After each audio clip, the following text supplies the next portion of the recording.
Preston's hand hits Brielle's shoulder hard and fast. She doesn't have time to grab the rail. Her scream rips out of her throat and then stops the second her body slams into the 5th step. After that, it's just the sound of her falling. 8 steps. 9. Then silence. Preston stands at the top, chest moving fast, looking down at her. The lake outside the window looks calm through the glass. Inside, nothing feels right. Brielle isn't moving. Her belly round, full, 8 months heavy.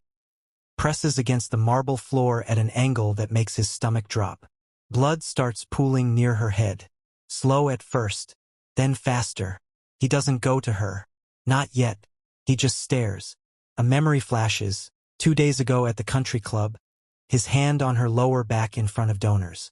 Soft, guiding, like he owned her in the nicest way. People smiled. She smiled too. But his fingers pressed hard enough to leave marks no one could see. Preston pulls out his phone. He looks at the screen, looks at Brielle. Then he dials 911. But before he hits the call button, he whispers the sentence out loud. Once, twice, practicing. My wife fell down the stairs. Comment justice if you want consequences, not excuses. If you watch stories like this and stay silent, people like Preston keep winning. Tap like so this reaches someone who needs it. Preston's voice shakes when the operator picks up. His words come out fast, broken, scared. But if you watch his face, his eyes stay dry. No tears, just calculation. My wife, she's pregnant. She fell. There's blood. The operator asks him to stay calm. He says he's trying. He says he doesn't know what happened. He says she just slipped. When the sirens get close, Preston moves to the front door and stands in the frame like he's guarding it. He doesn't want paramedics rushing in without him controlling the story first. The house is perfect. Marble floors. Designer rug at the base of the stairs. A chandelier that cost more than most people's cars. And near Brielle's hand, one broken nail. Painted soft pink. Cracked clean off. Preston looks at it for a second too long. Another memory cuts in. Last month, he bought her a necklace. Expensive. Beautiful. He clipped it on her himself, standing behind her in the mirror. His fingers lingered on her throat. Not tight enough to hurt, just tight enough to remind her who bought it, who owned it, who could take it back. She smiled for the photo he posted. The comments called him romantic. The sirens scream louder now. Doors slam outside. Voices yell commands. Preston takes a breath, wipes his face even though there's nothing to wipe, and gets ready. Type your state or country so the comments show real people are here. The paramedics rush in. Preston tries to talk first, but one of them, a woman with short dark hair and sharp eyes, holds up a hand. Sir, step back. He doesn't. She looks at him, then at Brielle, then back at him. Step back. Preston moves, but his jaw tightens. He whispers under his breath, just loud enough for her to hear. Say she fell. MT Kendra Ruiz kneels next to Brielle and knows immediately this wasn't a fall. The body positioning is wrong. The bruises are wrong. The way Brielle's arm is twisted, like she tried to grab something or someone, doesn't match a clumsy trip. Kendra's seen falls before. This isn't one. She pulls out her phone and starts taking photos. Angles, bruising patterns, defensive marks on Brielle's wrists. She doesn't ask Preston's permission. She doesn't need it. Her partner moves fast, checking vitals, prepping the stretcher. Kendra keeps Preston away from Brielle. Every time he tries to get closer, she shifts her body to block him. Sir, we need space. That's my wife. I understand. But we need space. The smell in the room is sharp. Antiseptic wipes from the med kit mixing with expensive cologne and something metallic. Blood. Brielle's mind flickers for a second. Not awake. Not fully gone. Somewhere in between. A memory surfaces, the first time Preston apologized after hurting her. He kissed her so soft. Held her face like she was precious. Whispered, I'm sorry, baby. I'll never do it again. She believed him. That's the part that breaks her now, even half-conscious. She believed him. Comment, I've seen this if you recognize excuses dressed as love. Kendra finishes her notes and leans toward her partner. Her voice drops low. Call for law enforcement at the hospital. He nods. No questions. Preston hears it. His face doesn't change, but his shoulders do. Just a little. Just enough. Share this to one person who keeps saying, "It's private." Privacy is where harm hides. At the hospital, Preston tries to speak for Brielle, while she's still sedated and can't speak for herself. She's been tired. The pregnancy's been hard on her. She probably just lost her balance. Dr. Priya Desai listens, nods once, then cuts him off. "We'll take it from here." Preston blinks. He's not used to that tone. Not from people who work in buildings he donates to. "I'm her husband. And I'm her doctor." Dr. Desai doesn't blink. Doesn't smile. Just holds his stare until he looks away first. "We'll update you when we know more." The maternity wing is too bright. Too white. Too clean for the damage Brielle's body carries. Machines beep steady. Nurses move quiet. Everything feels controlled except the truth. Brielle's mind drifts again. She's at a charity dinner. Pregnant. Glowing in a dress Preston picked. His hand rests on her belly for the cameras. Sweet. Protective. But later that night, in the car, his voice turns cold. "Don't talk to your dad without asking me first." Not a request. A rule. She nodded, because saying no felt more dangerous than saying yes. Hit subscribe if you want the moment his perfect husband mask slips on record. Dr. Desai orders a full imaging scan. She doesn't ask Preston if it's okay. She just does it. Then she adds one more thing to the chart. "Get a social worker up here." Preston hears that too. His lawyer's number is already pulled up on his phone. Preston's family arrives like they were waiting for the call. His mother walks in first. Tailored coat, designer bag, face set in something that looks like concern but feels like strategy. His brother's right behind her. Then a family lawyer nobody called but somehow knew to show up. They don't cry. They coordinate. Preston's mother pulls a nurse aside. Quiet, polite, firm. "We'd like to move her to a private facility. For her comfort." The nurse says she'll pass it along. She doesn't promise anything. Preston's brother offers to help with arrangements. He uses words like logistics and privacy and family matter. Like Brielle falling down the stairs is a PR issue, not a crime scene. The lawyer stays silent, just watches, takes notes, blocks access without ever saying the word no. Drop the receipts if you want every text, every clip, every lie exposed. Brielle's memory cuts in again. She's on the couch, pregnant, tired. Preston sits next to her, pulls her close, kisses her temple. "No one will ever take you from me." At the time, it sounded romantic. Now, in her fractured consciousness, it sounds like a threat. A nurse checks Brielle's phone. Hospital policy for emergency contacts. She notices something odd. Location sharing is turned on. Forced. Locked. Brielle can't turn it off even if she tried. The nurse makes a note. Then she makes a call. Preston's mother sees her and moves toward the desk. "Excuse me." The nurse doesn't stop dialing. "If this is making you angry, prove it, leave a comment." Quiet outrage changes nothing. Brielle's voice hits the mic on the neighbor's porch before her body ever hits the stairs. "Stop. Please, Preston, stop." The door is closed. The camera is small, but the sound is clear. The neighbor freezes when detectives knock. Their hands shake as they scroll to the clips. The porch light above them flickers on and off like it can't decide how much to show. On the screen, Preston's voice is sharp, cutting through the night. Brielle's voice is softer, but desperate. No one can see inside the house, but they can hear enough to know this isn't a little argument. Then there's a heavy thud. A cry cut short. The neighbor looks at the detectives, then over their shoulder toward the lakefront home across the street. "He's connected," they say, voice low. "You know who he is, right?" The detectives do. That's why they're here. If you've ever feared a powerful person, type, "Not this time." The neighbor hovers over the delete button for a second. Fear crawls up their spine. What if he finds out? What if this ruins their life? They don't press it. They hit play again. This time, they let the clip run all the way to Brielle's last word. Please stop. The room goes quiet. If this had been your neighbor, would anyone ever hear the tape? Don't just watch, hit like so. Stories like this don't stay buried on someone's porch camera. The twins' heart rates crash at the same time. 1 second, the monitors blink steady.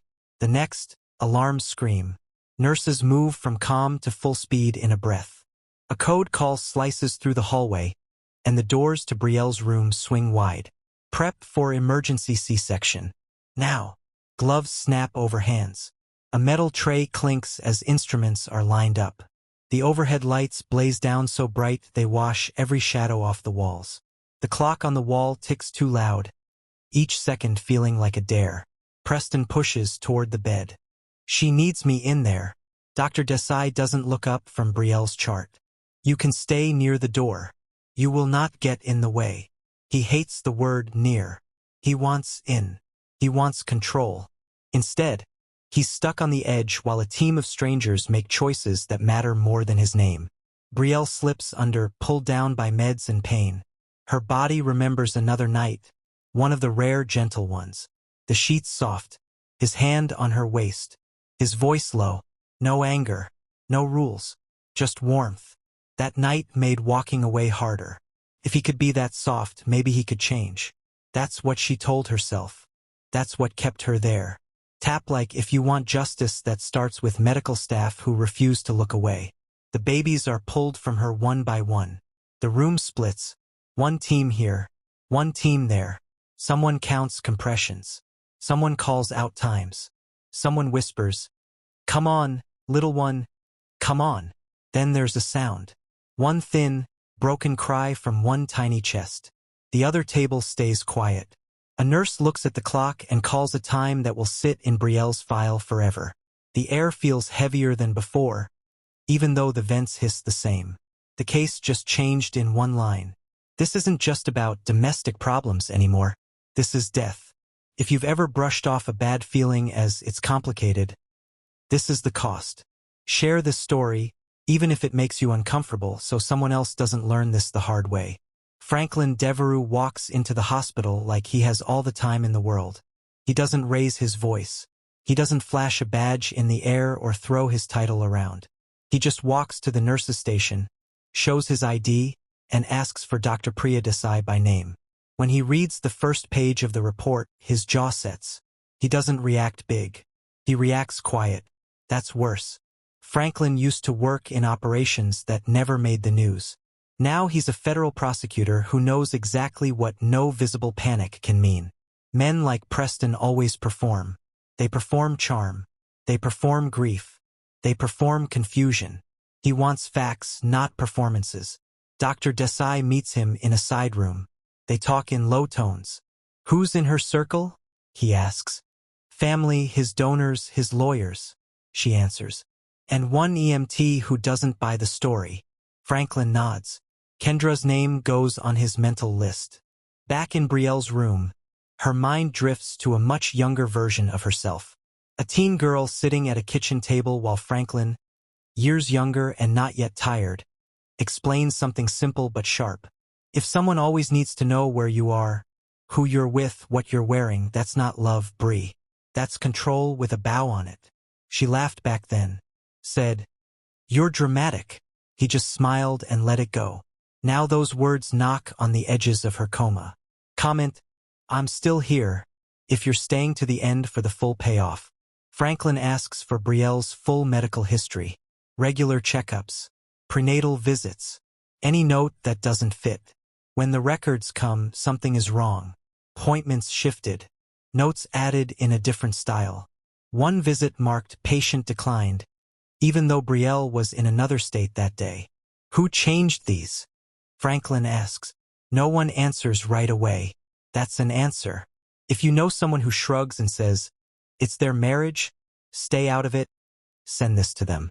Staying out of it is how people like Preston stay safe and people like Brielle stay hurt. Detectives sit in a small digital lab, watching a screen fill with Preston's phone data. Messages, calls, location pings, photos. Group chats where men who run the city tell each other they're good guys, while deleting things that say otherwise.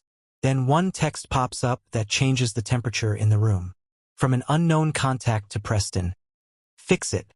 Make it look like a fall. No police. No emojis. No warmth. Just orders. A copy of that text gets printed and bagged. Chain of custody forms start stacking fast. The tech team pulls logs. Who sent it? When? From where? Who else was in that thread? The detectives move like they've done this 100 times, which they have, but this one feels different because of the power attached to the name. In another part of the building, an interview room waits. One metal table. 2 chairs. A cold water bottle sits in front of Preston's seat. Untouched. He won't drink. He likes to feel like he's in control of even his own thirst. Brielle, in the hospital bed, remembers another kind of message. Morning texts after nights that ended in slammed doors and quiet tears. Good morning, beautiful. Last night was intense, but it's only because I care. Dinner tonight? Just us. He made harm sound like passion. She answered with hearts anyway.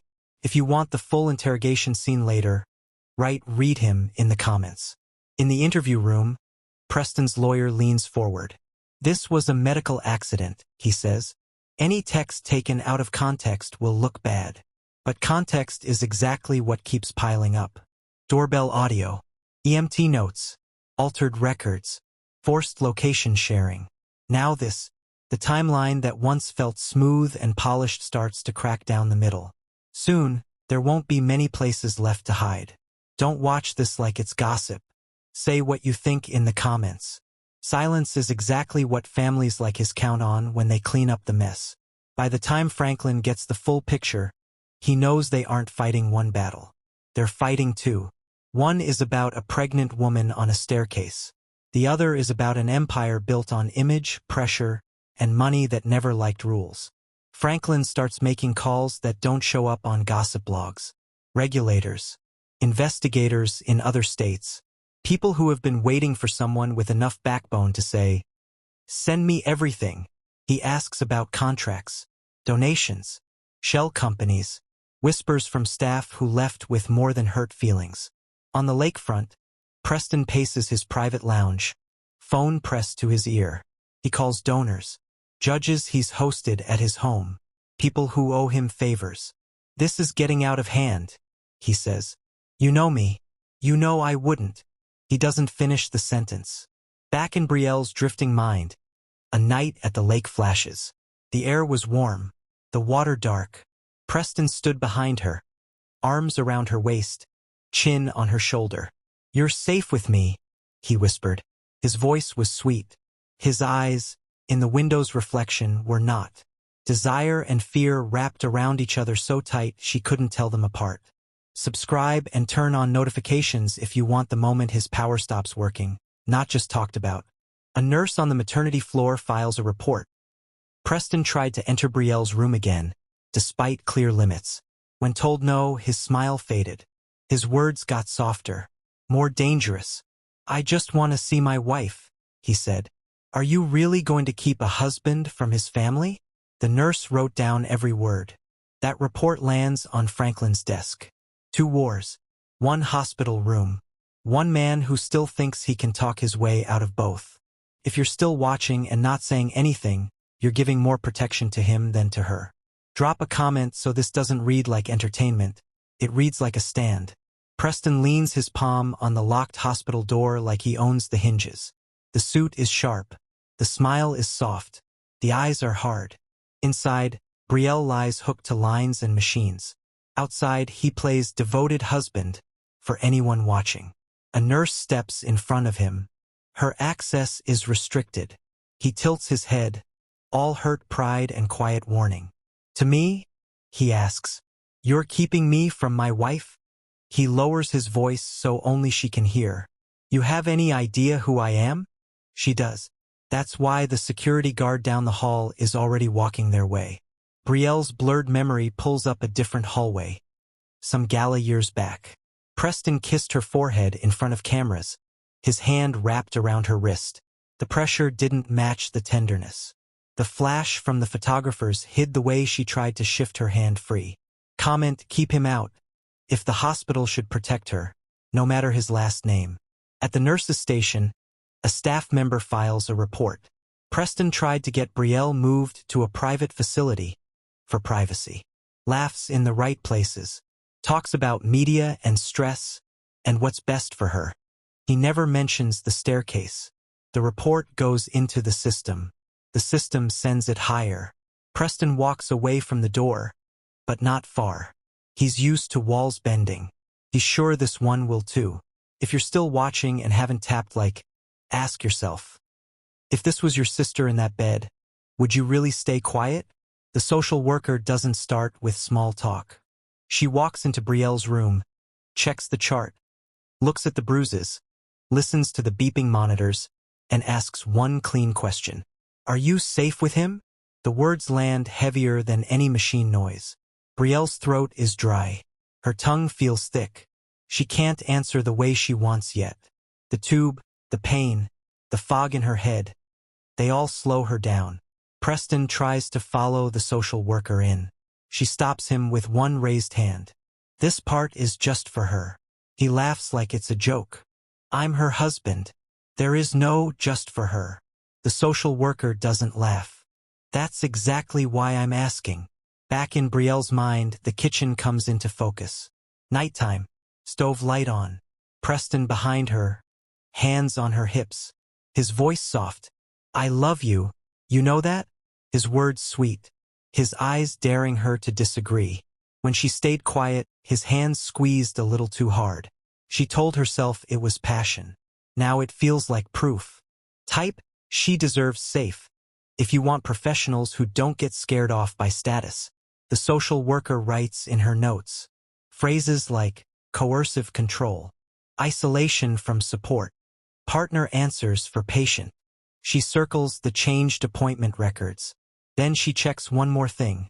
Who has legal power over Brielle's choices? That answer decides how fast she has to move.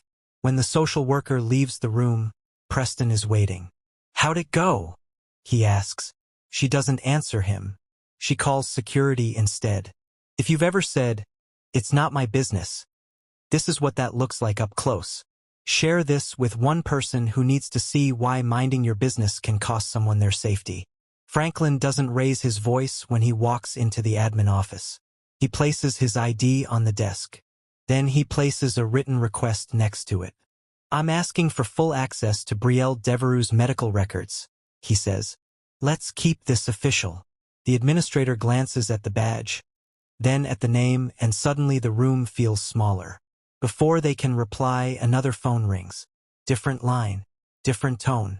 Preston's legal team. Two worlds pulling on the same hospital at once. The admin starts with, we're in a difficult position. Franklin cuts in, still calm. No, you're in a legal position. You can follow the law, or you can become part of the problem I'm documenting. He doesn't swear. He doesn't threaten. He just lays the options out like files on a table. Downstairs, Franklin steps into Brielle's room for the first time since she was a teenager at his kitchen table. He sees the bruises on her arms, the stiff way her body lies even in sleep. The machine's doing the work her strength can't do yet. It hits him in the chest, grief for what she lived through with a man she trusted, and a sharp, ugly jealousy toward Preston for being the one she let that close. Subscribe if you want the moment Franklin's calm becomes the scariest thing in the room for Preston. Later, in a side office, a staffer admits something small that isn't small at all. Some appointments were rescheduled. They say, we were told to mark them as patient declined. By who? Franklin asks. They give a name. It's not Brielle's. If you've ever shrugged and said, they'll figure it out. Remember, someone has to be Franklin first. Send this to one friend who would step up or needs the push to. The detectives cover a conference table with paper. Phone logs, doorbell audio transcripts, EMT photos, hospital notes, financial records starting to peek in from the edge. It looks messy, but there's a pattern under the mess. They walk the timeline out loud. Push at the top of the stairs. Delay before the 911 call. Practice statement. Coordinated family arrival. Lawyer on site before tests are finished. One detective circles the gap between impact and phone call. He didn't panic first, she says. He planned first. In another room, Preston's attorney tries to get ahead of what he doesn't know yet. There are many possible explanations, he tells them. Pregnancy can cause dizziness. Medication errors happen. Stress can affect memory. He throws words at the wall, hoping some of them stick. Brielle's memory drags her back to a different planning moment. A gala. The night felt expensive: dress, car, table placement. On the ride home, he unhooked the clasp of her gown, leaned in, and whispered, "You're mine." Could have sounded romantic. Didn't. Not with the way he said mine. Drop, and no more excuses. If charm should never cancel harm. The detectives file a request for a warrant on the lakefront home. Devices, cameras, any system that might have seen what Preston wanted hidden. Paperwork that looks boring on the outside becomes the sharpest tool in the room. On the last page, the lead detective writes one line that sums up the whole gut feeling. Evidence suggests staging after injury. The request goes up the chain. If it's approved, the house won't just be a crime scene. It will be a witness. If you're waiting for someone to pull out proof while you just watch, you're part of why these stories drag on. Hit like so this doesn't fade into another, he said. She said in the comments. Forensic steps into the lakefront home and sees money first. Art on the walls. Custom furniture. A staircase that looks like it belongs in a magazine spread, not in an incident report. Then they start seeing everything else. Scuffs on the rail at a height that matches Brielle's reach. A smear on one step, not in a straight line like a slip, but curved like someone was dragged or twisted. The rug at the bottom has a buckle in it that doesn't fit the "she fell and landed" story. They measure. Photograph. Mark. Preston's family tries to slow them down. There are security concerns, someone says. Renovation plans, says another. Sensitive items in the home. Every excuse feels like a hand over the house's mouth. Upstairs, a bedroom holds a different kind of evidence. Brielle's perfume still clings to the sheets. Her robe hangs on the back of a chair. A framed photo on the nightstand shows her laughing at something off camera, looking at Preston like she still believed the best parts of him were the real parts. She lived here as a wife, not as a case file. Comment, let the house talk. If you think physical evidence should be louder than money and spin. On the staircase, a tech runs a light along the rail. Pattern shows up. Not just a smear, but streaks that match fingers. One set lower, like someone reaching up. One set higher, like someone holding on. One desperate. One in control. They document it all. Downstairs, a detective looks around the perfect kitchen and thinks about how many times someone probably washed dishes in the sink and swallowed their fear with the rinse water. The house has been quiet for a long time. Now it's finally saying something. If you're still waiting to see both sides, ask yourself which side has blood on the marble and which side has a staircase that doesn't match the story. Drop a comment so this doesn't die in silence. A nurse leans over Brielle's bed in the dark and hears something that stops her cold. I'm sorry. I'll be better. The words come out broken, quiet, from someone who's not even fully awake. Brielle's eyes stay closed. Her body barely moves. But the apology comes out anyway, like it's been rehearsed 1,000 times. The nurse writes it down word for word. Then she calls security. Preston tried to get into the wing again an hour ago. Different entrance. Same excuse. I need to see my wife. He acted hurt, confused, like the rules didn't apply to someone who funded a hospital wing 2 years back. Security tightened after that. No exceptions. No sob stories. No donations that buy access past locked doors. Brielle's sleeping mind pulls her back to a charity dinner. The kind with string lights and slow songs. Preston held her close on the dance floor, his mouth near her ear. You're safe with me, he whispered. Always. His fingers pressed into her waist so hard she had to shift her weight to keep smiling. The guests clapped. The photographer got the shot. Later that night, she found bruises shaped like his fingertips. Type she's not to blame, if you're done with victims carrying guilt that belongs to abusers. Another nurse checks Brielle's vitals and sees her fingers twitch. Just a little. Just enough to notice. Then Preston's voice echoes down the hallway. He's not yelling. He never yells in public. But his tone cuts through walls anyway. I have every right. The nurse closes the door before he finishes. Brielle's fingers move again. This time, they curl like she's trying to hold on to something, or push something away. Her body remembers before her brain does. If you've scrolled this far without engaging, ask yourself, would you want someone to speak up if this was you in that bed? Hit like so this doesn't fade into the algorithm like nothing happened. Brielle's eyes open for 3 seconds. Maybe 4. The ceiling is white. The lights are too bright. Her chest feels heavy. Then she sees him, Preston, standing near the door, suit on, face soft, hands clasped like he's been praying. Her heart rate spikes so fast the monitor screams. Nurses rush in. One moves between Brielle and Preston without saying a word. Another checks the 4-line. A third watches the monitor and then watches him. Sir, you need to step back. That's my wife, Preston says. His voice cracks just right. She needs me. Dr. Desai walks in and the air shifts. She needs rest, she says. You can wait outside. Preston doesn't move. He looks at Brielle like he's the only one who can save her. Like the room doesn't know what he knows. Like history can be rewritten with the right performance. Brielle's mind flashes back to their wedding night. The hotel room. The city lights through the window. His lips on hers, soft and sure. You're mine now, he whispered. Forever. It sounded romantic at the time. Now it sounds like a cage with a bow on it. If your gut is screaming, hit like gut feelings save lives. Brielle's eyes move past Preston. She's looking for someone else. Her lips move but no sound comes out at first. Then, barely there, she forms one word. No. It's not loud. It's not clear. But Franklin, standing in the hallway, hears it. Preston hears it too. His jaw tightens. His smile stays in place, but his eyes go cold. Dr. Desai steps closer to the bed. Sir, it's time to go. This time, it's not a request. Don't watch her try to speak and stay quiet yourself. Say it in the comments so this thread shows support, not just viewers waiting for the next twist. The neighbor pulls into their driveway after work and sees someone leaning against their car. A man. Suit. Smile. Hands in his pockets like he's just passing time.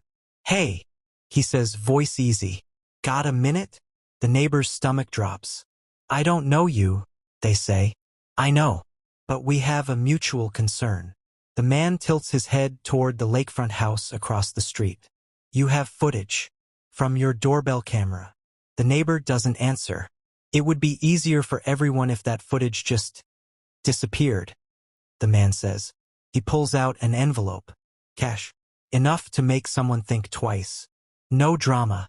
No court. Just a technical glitch. The neighbor's hand shakes when they pull out their phone. Brielle's memory cuts in from miles away, still trapped in a hospital bed. A gala. Preston's hand on her lower back, steering her through the crowd, smiling at donors. His palm pressed firm, guiding her like property, not a partner. The same pressure, different person, same playbook. Comment, protect witnesses. If you want the truth to survive the threats. The neighbor's thumb hovers over the delete button.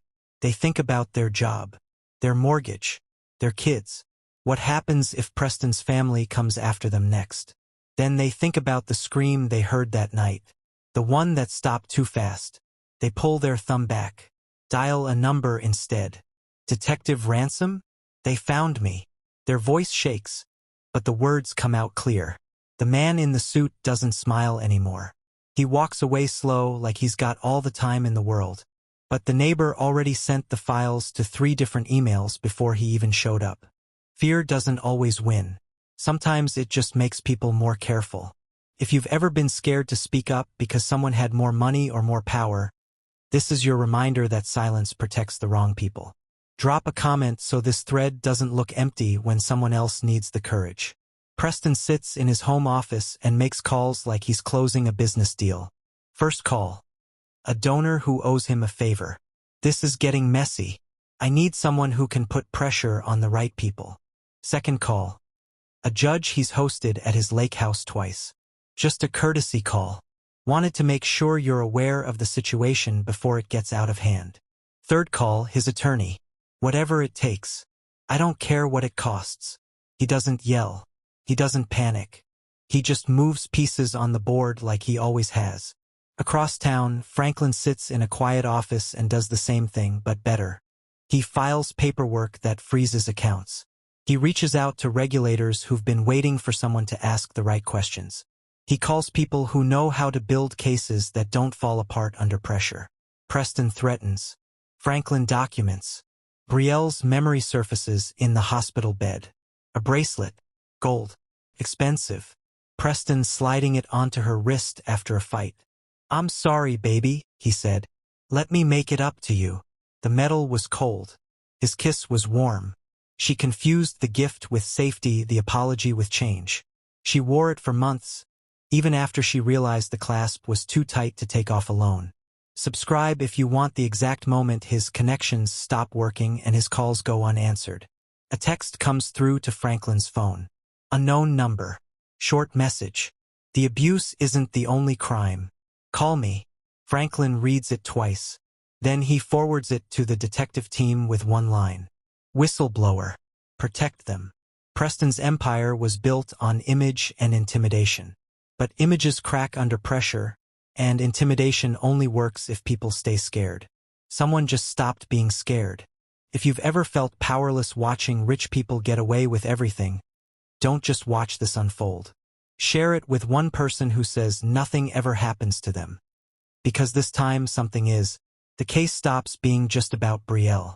Detectives pull financial records, donation trails, shell companies, contracts signed under pressure, employees who left quietly with NDAs and severance checks that felt more like hush money.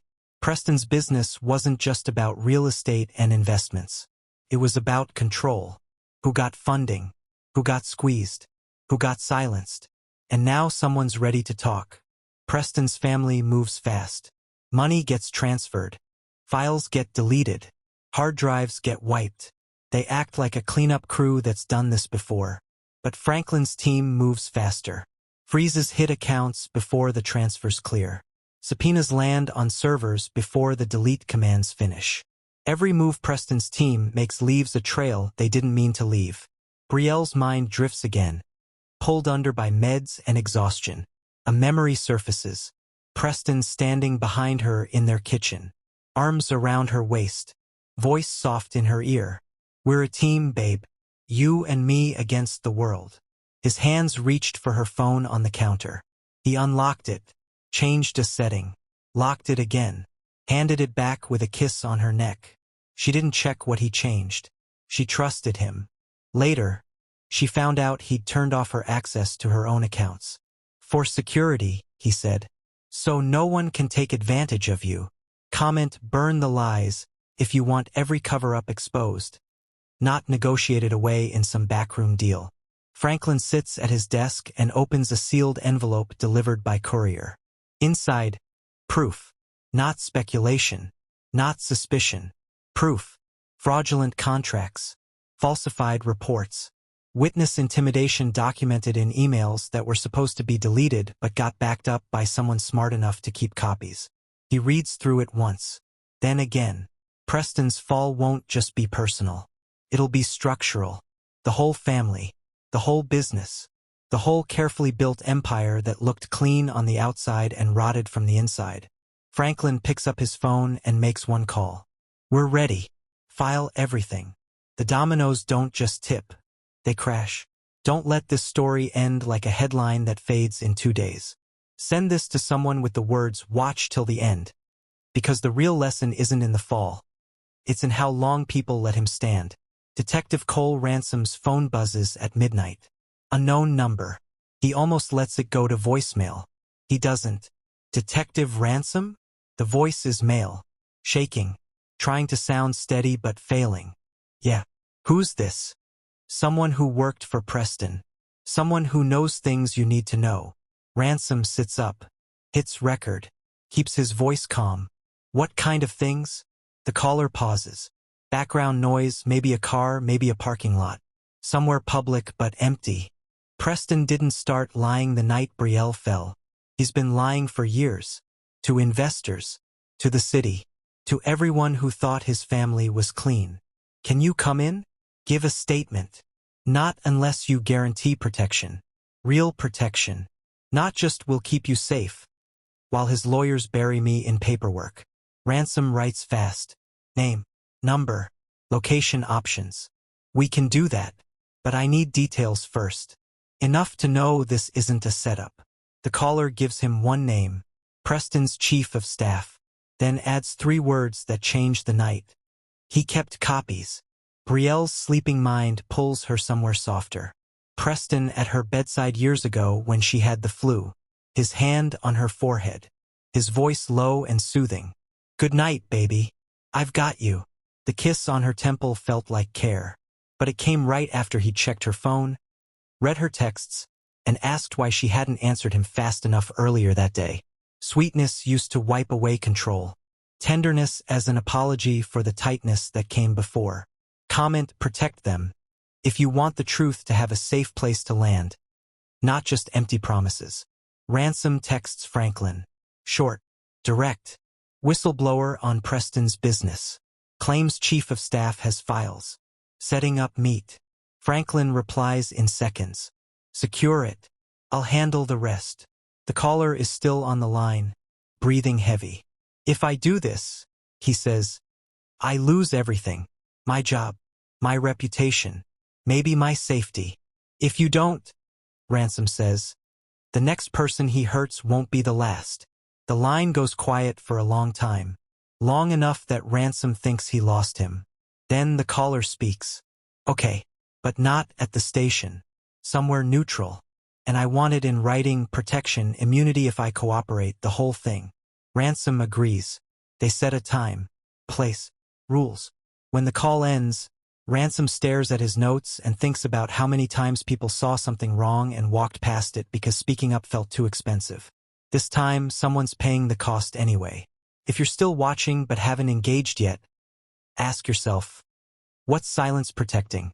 Hit like so this reaches the people who need to see what happens when someone finally talks. A nurse doing late-night rounds hears Brielle whisper something that makes her stomach turn. I'm sorry. I'll be better. Brielle's eyes are closed. Her body is still. But the words come out anyway. Automatic. Like they've been rehearsed 1,000 times in a marriage that punished mistakes she never made. The nurse writes it down. Time. Exact wording. Tone. Then she calls security and reports another attempted access by Preston an hour earlier. He showed up at a side entrance. Different excuse. Same goal. I just need 5 minutes with my wife. Smiling. Calm. Dangerous in the way quiet people get when they're used to getting their way. Security turned him away. He didn't fight. He just left. But everyone knows he'll try again. Brielle's memory drifts to a charity gala. The kind where everyone's dressed too nice and smiling too hard. Preston pulled her onto the dance floor. One hand at her waist. One hand holding hers. His mouth near her ear. You're safe with me, he whispered. Always. His fingers dug into her waist so hard she had to shift her weight to keep smiling. The photographer got the shot. The guests clapped. Later, in the bathroom, she found bruises shaped like his fingertips. She told herself it was an accident. That he didn't know his own strength. That love sometimes leaves marks. Type she's not to blame if you're done with victims apologizing for the harm someone else caused. Hospital security gets tighter. New protocols. New clearances. Preston's name goes on a restricted list that doesn't bend for donations or last names. Dr. Desai updates the chart. Adds notes about coercive control patterns. Documents the apologies. The fear responses. The way Brielle's heart rate spikes when certain voices get too close to her door. Brielle's eyes flutter open. Just for a second. She's looking past the ceiling. Past the lights. Searching for something or someone who feels safer than the man who swore to protect her. Her lips move again. This time, no apology. Just one word. Franklin. If you've scrolled this far without tapping like, remember, algorithms push what people engage with.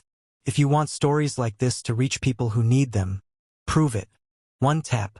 Franklin walks into Brielle's room and asks the question no one else will. Do you want him near you? It's a yes or no question. Simple. Clean. Impossible to twist into something it's not. Brielle's throat is dry. Her body feels heavy. The meds make her thoughts slow. But the question cuts through the fog. She tries to speak. Her mouth moves, but no sound comes at first. Outside the room, Preston's legal team is pushing for a statement. Something that helps him. Something that frames Brielle as confused or medicated or emotional. Anything that makes her less believable before she even gets the chance to speak. Dr. Desai stands near the door, arms crossed. She's not letting anyone in until Brielle answers Franklin's question on her own terms. Brielle's memory flashes to a park. Early in their relationship, Preston holding her hand in public, kissing her knuckles like she was precious, making her feel chosen. That night, he asked for her phone password, just in case. She gave it to him because saying no felt paranoid. A week later, he was reading her texts before she did. A month later, he was deciding who she could talk to. Romance turned into rules so slowly she didn't notice the shift until she was already locked in. Subscribe if you want to see the moment Brielle finally gets her voice back on record, not filtered through someone else's spin. Franklin leans closer. His voice stays low, calm, safe. Brie, do you want him near you? Brielle's head moves, just a little, side to side, slow, small, but clear. No. Preston steps into view at the door. His face changes when he sees the head shake. His lawyer moves forward, already talking. She's not in a state to. Franklin cuts him off. She just answered. That's her statement. Dr. Desai moves between Preston and the bed. Sir, you need to leave. Preston doesn't move. His eyes lock on Brielle. His voice drops to that tone. The one that sounds loving to outsiders but feels like a leash to her. Baby, it's me. You don't mean that. Brielle's head shakes again. Harder this time. Franklin steps between them. She does. Don't watch her fight for 1 inch of control and stay quiet.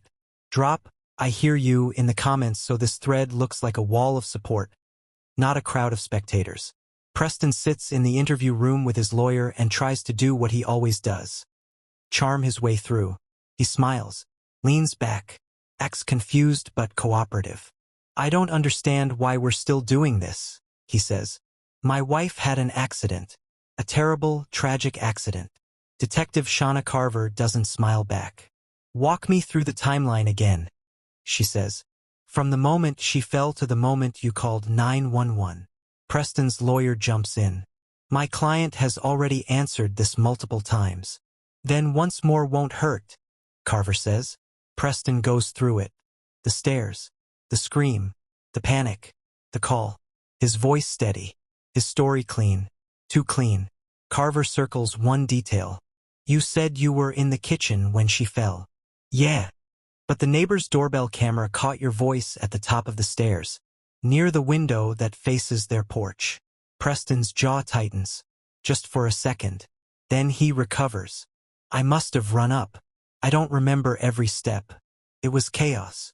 Chaos, Carver repeats. But you waited 4 minutes to call 911. That's not chaos. That's thinking. Brielle's mind cuts to another moment. A wall in their bedroom. Preston pinning her there after a party. Not rough.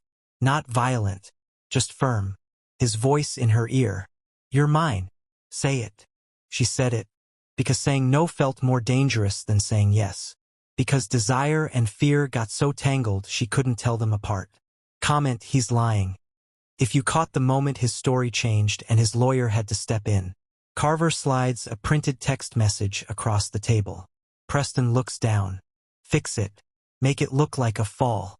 No police. His face doesn't change. But his hands do. They curl into fists on the table. His lawyer leans forward.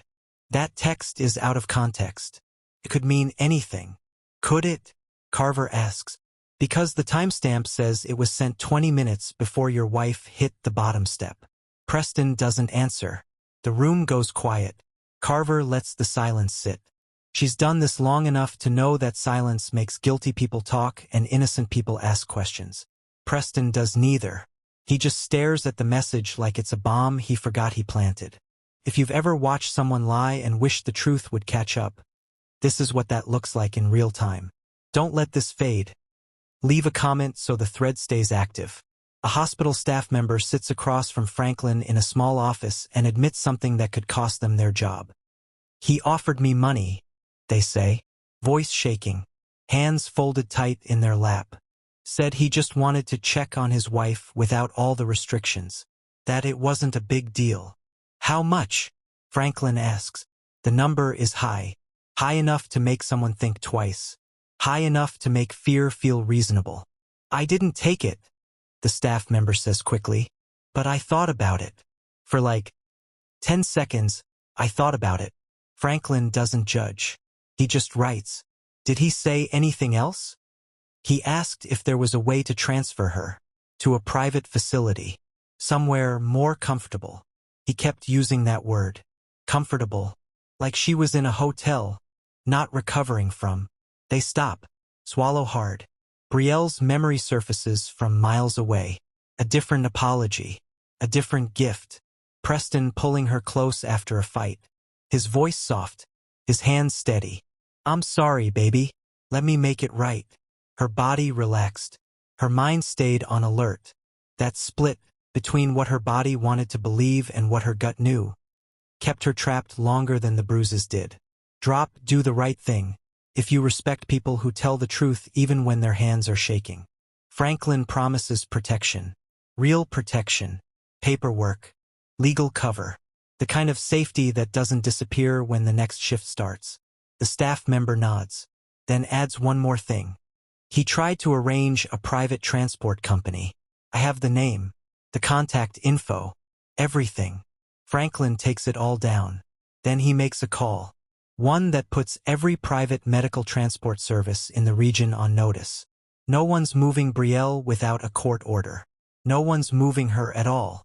If you've ever watched money bully a room and wish someone would stand up, share this with one person who thinks rich means untouchable. Because it doesn't. Not anymore. Forensics tech Layla Chun runs her light across the staircase rail one more time and stops. The smear pattern isn't random. It's specific. Directional. The kind of mark left when someone's hand is gripping hard, trying to hold on or being held. She takes measurements. Photos from 3 angles. Then she compares the height, width, and pressure points to Brielle's hand size from hospital records. It matches. One set of prints desperate. One set controlling.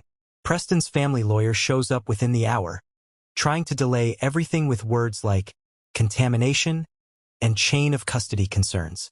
But the evidence team moves like they've done this 100 times because they have.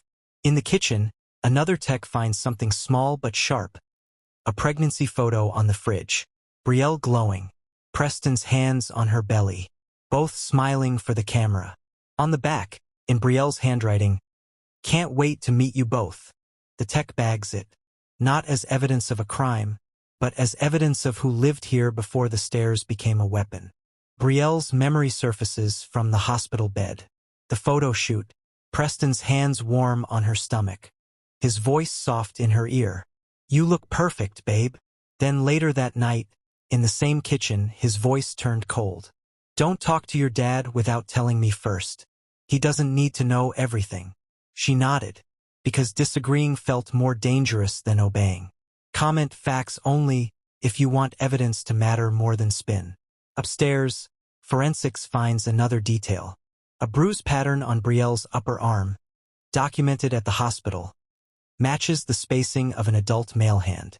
Not random, not accidental, specific grip pressure that leaves marks. Preston's attorney tries to call it helping her or catching her. But the angle doesn't support that. The angle supports force before the fall, not rescue during.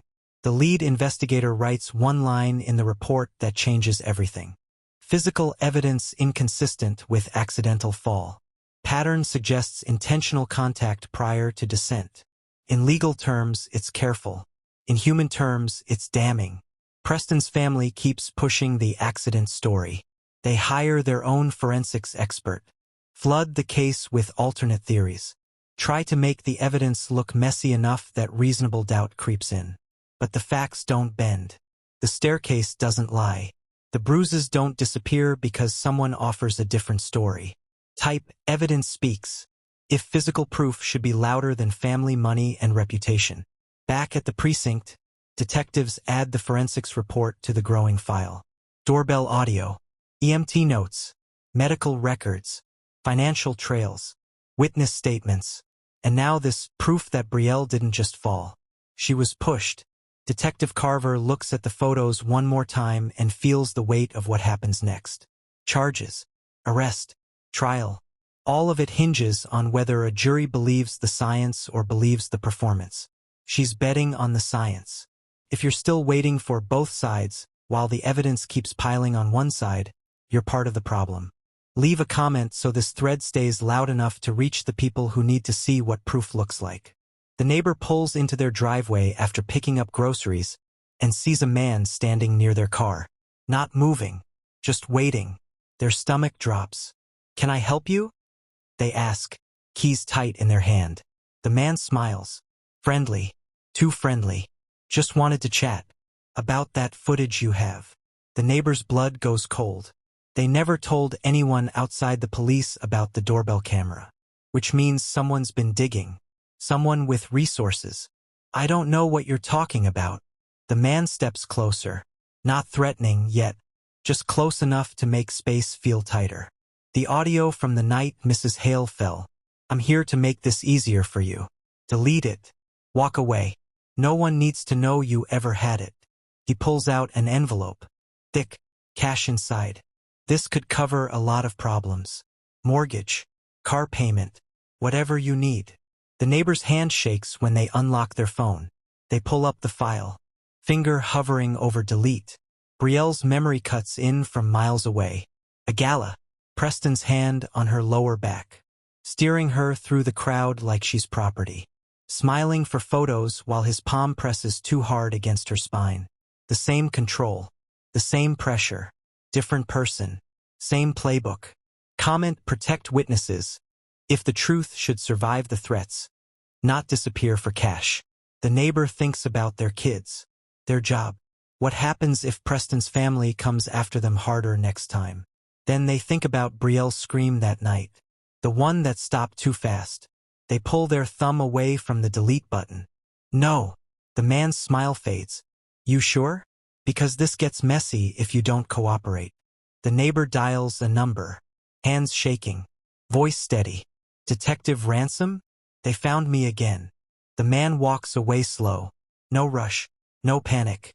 Like he's got backup plans for backup plans. But the neighbor already sent copies of the footage to 3 different emails. Cloud backup. External drive.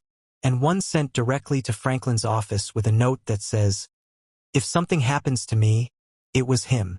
Fear doesn't always win. Sometimes it just makes people smarter. Ransom and his partner show up 10 minutes later. They take a statement. Offer protection options. File a report on witness intimidation. The neighbor's porch light flickers again, like it's been doing since that night. Like the house itself knows something heavy happened and can't shake it off. Type "stay brave" if you want people who do the right thing to have backup, not just fear. Ransom watches the neighbor's hands shake while signing the statement. "You did the right thing," he says. "I hope so," the neighbor replies. "Because if this goes sideways, I just made myself a target." Ransom doesn't lie to them. He doesn't promise it'll be easy. He just promises they won't face it alone. That's all anyone can offer when power and money try to silence the truth.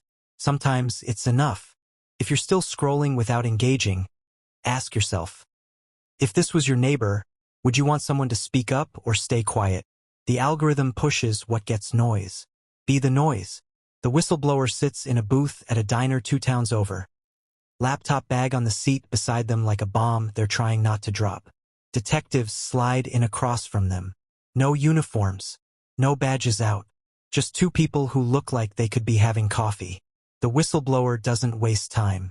I worked for Preston for 6 years. Thought I was building something good. Turns out I was covering tracks for a fraud operation dressed up as family values. They pull a hard drive from the bag. Small, black, heavy with what's inside. Everything's on here. Fake invoices, shell companies, pressure tactics on contractors, bribery trails that go all the way up to city council. Detective Ransom takes it carefully, like it's evidence. Because it is. Why now? He asks. The whistleblower's jaw tightens. Because I heard what he did to his wife. And I realized, if he'll do that at home, what else is he willing to do? Brielle's memory flashes from the hospital. Quiet morning. Preston kissing her ring finger, making promises that sounded like forever. You and me, babe. Always. Then the next morning, cutting her off from her closest friend because she's not good for us. The promises were real. The isolation was too. Both existed at the same time, and that's what made leaving so hard. Comment open the files if you want every hidden deal exposed, not buried in legal delays. The detectives open the drive on a secure laptop. Folders, hundreds of them, organized by year, by project, by crime. One folder catches their eye. It's labeled with Brielle's name. Inside emails, notes, strategies for managing her concerns, plans to limit her access to joint accounts, discussions about keeping her focused on the pregnancy, not the business. She wasn't just his wife. She was a problem to manage, a risk to contain. The whistleblower watches them read. He didn't see her as a partner, they say. He saw her as a liability. And when liabilities get too loud, he fixes them. Ransom's partner writes fast. Names, dates, file paths, everything that turns a hunch into a case. You'll be subpoenaed, Ransom says. Preston's team will come after you. Hard. I know, the whistleblower replies. But if I don't do this, I'm just one more person who stayed quiet while someone got hurt. Franklin gets a call 20 minutes later. Short, direct. We've got the files. It's bigger than we thought. He hangs up and stares at the ceiling for a second. This isn't just about Brielle anymore. It's about everyone Preston stepped on while building an empire that looked clean from the outside. Tear it down if you want the whole operation exposed, not just one piece sacrificed to save the rest. The files get logged, copied, secured. Chain of custody locked tight so nothing gets thrown out on a technicality. Preston's family starts moving the next morning, transferring assets, calling in favors, threatening lawsuits for defamation before charges even land. But it's too late. The vault is open. The files are real. And the case just got a lot bigger than Preston ever planned for. If you've ever watched powerful people buy their way out of accountability, don't just watch this time. Share it with one person who thinks money always wins. Because this time the receipts are louder. Brielle's voice comes out raw. Hoarse. Barely louder than a whisper. But it's hers. Dr. Desai sits beside the bed with a recorder running. Official. Documented. Protected. Take your time, she says. Brielle's throat hurts. Her body aches. But the words need to come out before Preston's team spins her into confused or emotional, or any other word that makes her less believable. He pushed me, she says. Each word slow, deliberate, real. Preston's lawyer, sitting outside the room, tries to interrupt through the door. My client's wife is not in a mental state to. Dr. Desai doesn't open the door. She just keeps the recorder running. Do you remember what happened before you fell? She asks Brielle. Brielle nods. Her eyes fill, but she doesn't stop. We were fighting. About my dad. Preston didn't want me talking to him anymore. I said no. He got angry. She pauses. Breathes. Continues. He grabbed my arm. Pulled me toward the stairs. I tried to pull back. He shoved me. I felt his hands. Then I was falling. The room goes silent except for the beep of monitors. Brielle's memory cuts to a softer moment. A night when Preston held her close, kissed her neck, whispered how much he loved her. He could be so tender. She admits, shame heavy in her voice. That's why I stayed. because the good parts felt real. And I kept thinking if I just didn't make him angry, the good parts would stay. If you believe her, right? I believe Brielle. Exact spelling. So the thread becomes a wall of support she can see. Dr. Desai writes everything down. Not just the facts, but the context, the pattern, the way control dressed up as love until it didn't. Outside, Preston's legal team is already drafting statements, painting Brielle as medically compromised, suggesting the meds are affecting her memory, pushing for delays until she's more stable. But Franklin counters fast, files motions, brings in experts who specialize in trauma testimony, locks the statement down legally so it can't be dismissed as unreliable. Brielle looks at the recorder and says one more thing, the sentence that breaks the defense wide open. He told me nobody would believe me. That's why I stayed quiet for so long. Because he made me think I was the problem. Dr. Desai stops the recording, labels it, timestamps it, sends it directly to Franklin's team with hospital security watching the transfer. Type her voice matters. If you're done watching victims get silenced by people who bet on shame being louder than truth. Brielle closes her eyes, exhausted, but lighter, like speaking the truth out loud took weight off her chest that she'd been carrying for years. Preston's team scrambles. They know what just happened. A recorded statement from the victim, in her own words, documented by a doctor who won't be intimidated. The case just shifted. And for the first time since the staircase, Brielle isn't the one losing ground.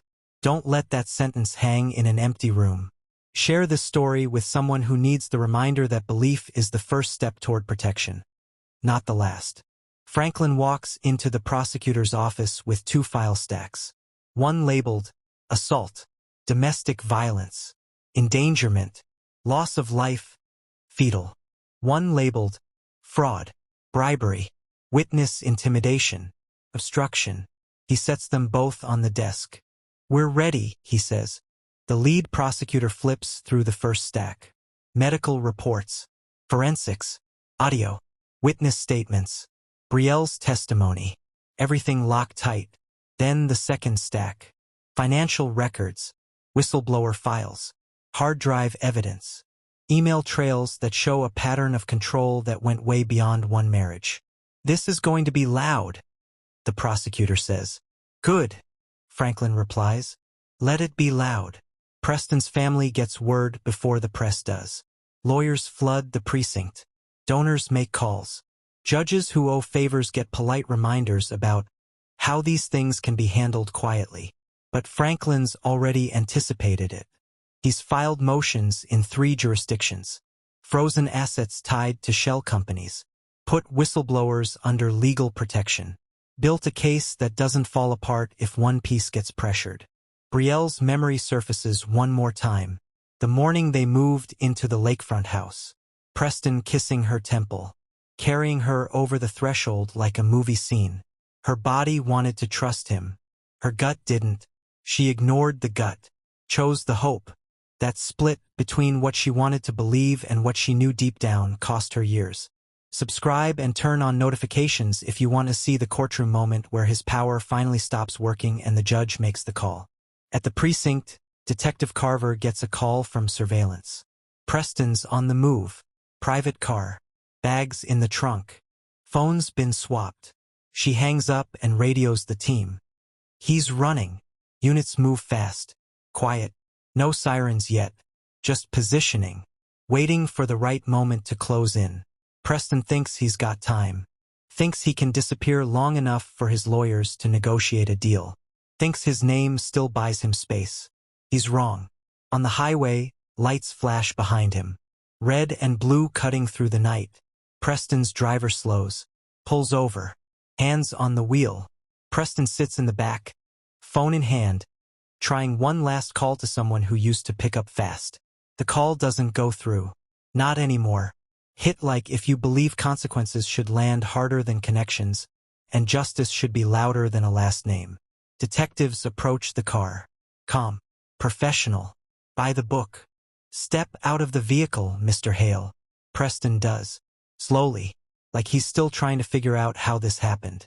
How the room that used to belong to him suddenly belongs to someone else. The charges read out loud, one by one, each word heavy, each count stacking. Behind him, back at his office, his brother is shredding documents in a panic, deleting files, calling lawyers. But it's already too late. The vault's been opened. The files are copied. And the case isn't just about Preston anymore. It's about the whole family, the whole machine, the whole system that looked polished on the outside and rotted from within. Franklin gets the text. In custody. He doesn't celebrate. He just closes his laptop and thinks about Brielle. About the years she spent believing no one would listen. She was wrong. People are listening now.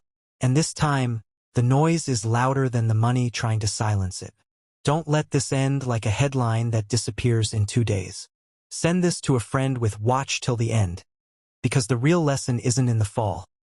It's in how long people let him stand before someone finally said enough. A surveillance unit radios in. Target vehicle spotted. Black sedan.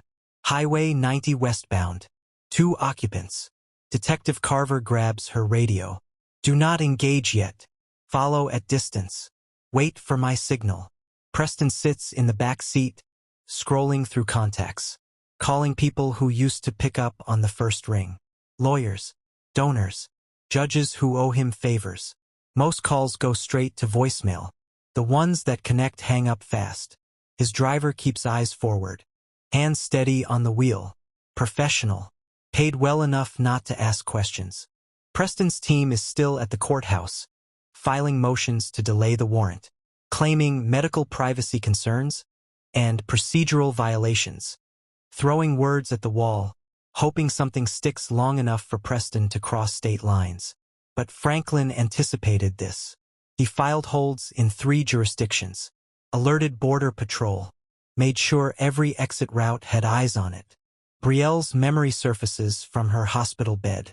A night months ago, she asked Preston why he needed her phone password again. He didn't answer with words. He kissed her, slow, deep, made her body forget the question her mind was asking. I just want to keep you safe, he whispered after. The next morning, her location was being tracked. Her messages read before she saw them. Her calls monitored. Desire used to erase boundaries. Affection used to justify control. Comments stop him. If you want an arrest before he crosses the state line, and this turns into a chase that drags on for months. 3 unmarked cars close in. No sirens yet. Just positioning. Waiting for the moment Preston's driver realizes the exits are blocked. Preston checks his watch. Checks his phone. Checks the rearview mirror. That's when he sees them. His face changes. The comm cracks. Just for a second. Then he tries to recover, pulling out another number, dialing fast. The call doesn't connect. The driver slows, pulls to the shoulder, puts the car in park. Hands on the wheel. Sir, we need to stop. Preston's jaw tightens. Keep driving. Sir, I can't. I said keep driving. But the driver doesn't move. The flashing lights are too close now. The road ahead is blocked. There's nowhere left to run. Detective Carver steps out of her vehicle, walks toward the sedan. Calm, professional, by the book. Type accountability now. If you're done watching people with money and power think the rules don't apply to them. Preston sits in the back seat, staring straight ahead. His phone buzzes. A text from his lawyer. Do not say anything. We're working on it. But there's nothing left to work on. The files are copied. The witnesses are protected. The case is airtight. The door opens. Cold air rushes in. Preston steps out slow, like he's still trying to control the optics. Still trying to look like the victim of a misunderstanding. Detective Carver reads him his rights. Each word clear. Each charge heavy. Assault. Endangerment. Loss of life. Witness intimidation. Obstruction. Preston's hands get cuffed behind his back. The metal clicks twice. Final. Back at his office, his brother is in full panic mode. Shredding documents. Deleting files. Calling every contact in the family network. But it's too late. The vault is open. The whistleblower is protected. The paper trail leads straight up the family tree. Franklin gets the text. In custody. En route to holding. He doesn't celebrate. He just closes his eyes for a second and thinks about Brielle. About the years she spent believing no one would listen. She was wrong. People are listening now. And this time the handcuffs are real. If you want rich people to stop buying their way out of consequences, prove it. Share this with one person who always says nothing ever happens to them. Because this time something did. Brielle sits up in the hospital bed, recorder running, and speaks in a voice that's weak but clear. He rehearsed it, she says, before he called 911. I heard him. Dr. Desai writes fast. The social worker nods. Franklin stands near the door, arms crossed, listening. He said it out loud. My wife fell down the stairs. He said it twice, like he was practicing. Then he made the call. Preston's defense team tries to spin it before the statement even finishes. They send press releases. Call her medicated. Suggest the trauma affected her memory. Push for psych evaluations that frame her as unreliable. But Dr. Desai shuts it down fast. She documents Brielle's mental state, her clarity, her consistency. She adds timestamps, medical notes, everything that proves Brielle knows exactly what she's saying. Brielle's voice cracks when she admits the hardest part. I still miss him sometimes. Not the him who pushed me. The him who used to hold me at night. The one who made me laugh. That's the part nobody talks about. That you can hate what someone did and still miss pieces of who they were. She pauses, wipes her eyes, keeps going. That's how the trap works. The good parts feel real enough to make you stay through the bad parts. And by the time you realize the bad parts are the truth, you're already too deep to leave safely. Type, she told the truth. If you respect how hard it is to speak when the person who hurt you also made you feel loved. Franklin asks one more question. Did he ever threaten you directly? Brielle nods. He didn't have to. He'd just look at me a certain way. Or say something that sounded caring but felt like a warning. Like, I don't know what I'd do if I lost you. It sounded romantic. But it felt like, don't try to leave. The room goes quiet. Everyone knows what she's describing. Coercive control. The kind that doesn't leave marks you can photograph but leaves scars you carry anyway. The defense tries to argue that feelings aren't evidence. But patterns are. And Brielle's statement matches the forensics. The doorbell audio, the witness reports, the altered medical records. Everything lines up. Dr. Desai stops the recording, labels it, sends it to Franklin's office with a chain of custody forms signed by 3 people. Brielle leans back, exhausted, but lighter, like speaking the truth out loud took weight off her chest she didn't know she was carrying. Drop, survivors speak. If you believe her voice matters more than his reputation. Outside the room, Preston's legal team scrambles. They know what just happened. A recorded, documented statement. From the victim. Clear, consistent, credible. They try to file motions to suppress it. Claim she was coerced. Suggest the hospital has a bias. Franklin counters every motion with facts. Medical documentation. Legal precedent. Witness corroboration. The defense's case isn't just weak. It's collapsing. Brielle closes her eyes and thinks about the version of herself who walked into that lakefront house years ago. The one who believed love meant endurance. Who thought leaving was harder than staying. She was wrong. Staying almost killed her. Leaving, even from a hospital bed, even with a broken body, was the only way she survived. If you've ever watched someone tell the truth and get doubted, don't be a bystander here.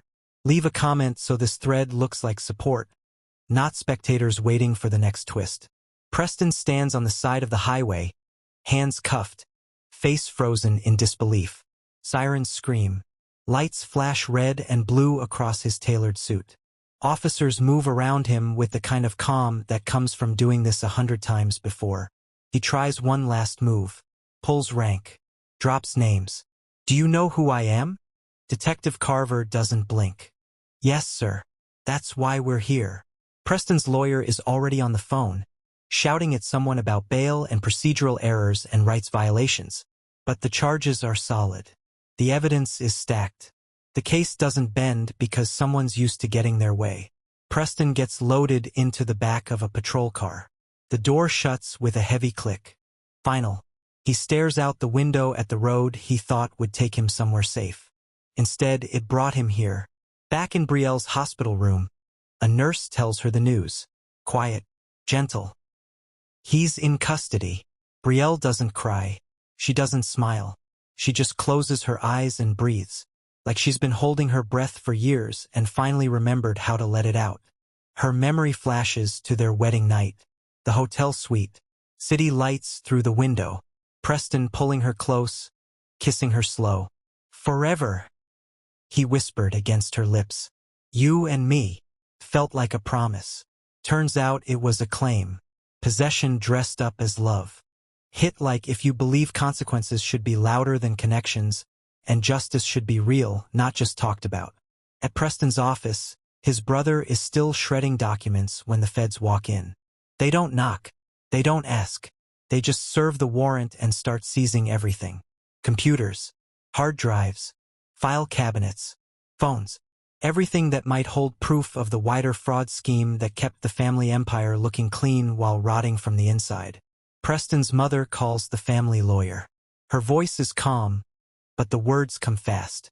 Fix this, whatever it takes. The lawyer's response is quieter than usual. I'm not sure we can.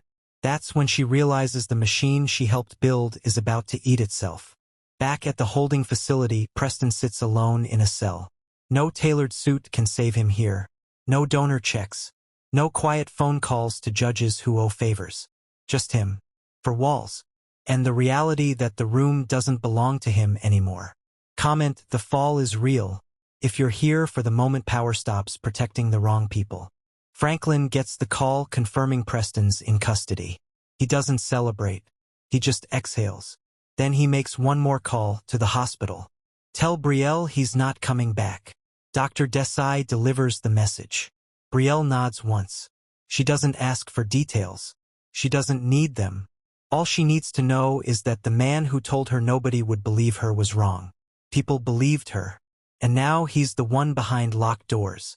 Don't let this moment fade into another headline you scroll past. Send this to one person who needs to see what accountability looks like when people stop protecting the wrong side. The charges don't stop at Preston. Federal agents walk into the family office with warrants that cover the whole operation. Fraud, bribery, tax evasion, witness tampering, obstruction. Preston's brother tries to play innocent. I just handle logistics. The paper trail says otherwise. Emails with his name, signatures on contracts, offshore accounts tied to his personal information. Preston's mother calls an emergency family meeting. The kind that used to fix problems with checkbooks and lawyers. This time, the room feels different. Smaller, quieter. We offer them someone, his brother says. A junior partner. Someone expendable. We protect the name. Franklin, listening to a wiretap recording of that exact conversation later, shakes his head. They still think they can buy their way out by sacrificing someone smaller. But the case doesn't work that way. The evidence points up, not down. Every shell company, every fake invoice, every bribe, they all lead back to the top. Brielle's memory surfaces from her hospital bed. A gala years ago. Preston's mother complimenting her dress. Smiling for photos. Then watching Preston's hand on Brielle's waist. Not with concern, but with approval. Like control was part of the family training. Like Brielle was an asset to manage. Not a person to protect. Comment no deals if you want the whole truth. Not just one scapegoat thrown to the public while the rest of the family walks away clean. Asset seizures start rolling in. Bank accounts frozen. Properties flagged. Luxury cars tagged for forfeiture. The empire that took decades to build starts crumbling in weeks. Preston's legal team tries to negotiate. Reduce charges. Plea deals. Anything to stop the machine from taking everything.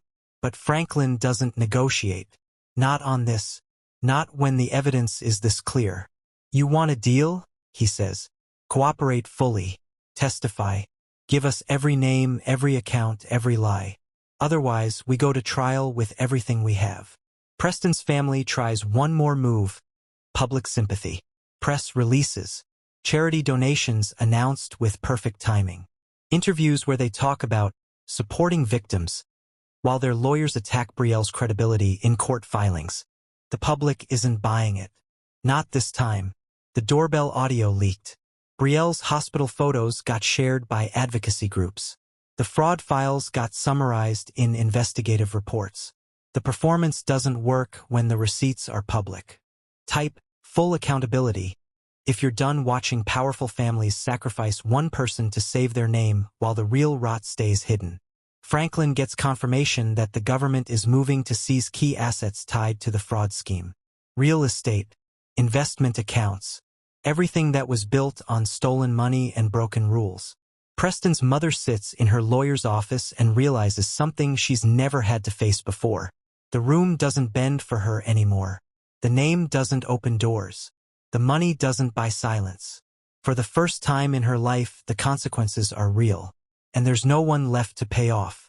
Don't let this end like a headline you forget in 2 days. Send this to a friend with "watch till the end." Because the real lesson isn't in the fall. It's in how long people let them stand before someone finally said enough. Brielle walks into the courtroom on Franklin's arm. She's thinner, slower, still healing. But she's here. Preston sits at the defense table in a suit that used to make him look powerful.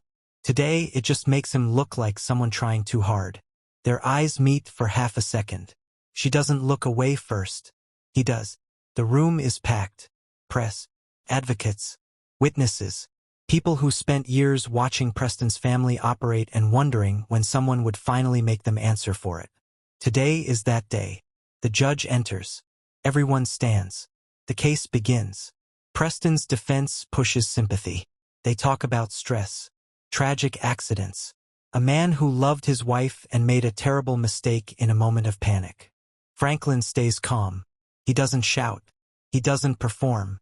He just lays out the evidence.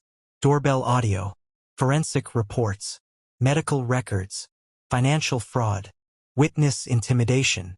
Brielle's statement. Piece by piece, he builds a case that doesn't need drama because the facts are loud enough on their own. Brielle sits in the gallery, hands folded in her lap. She touches her ring finger, bare now. No wedding band, no promise, just skin. The memory comes back. Not the violence, not the fall, but the quiet moments after. When he'd hold her and apologize and make her believe the good version of him was the real one. That's the part that kept her trapped. Not the fear, the hope. Write one sentence in the comments. Mercy or maximum time, what would you choose? The prosecution rests. The defense makes one last push. Character witnesses. Donated millions. A pillar of the community. But the jury's faces don't change. They've seen the photos, heard the audio, read the texts. The judge calls a recess. Brielle steps outside for air. Franklin stays close. You okay? He asks. She nods. I don't need him to apologize. I just need him to stop being able to hurt someone else.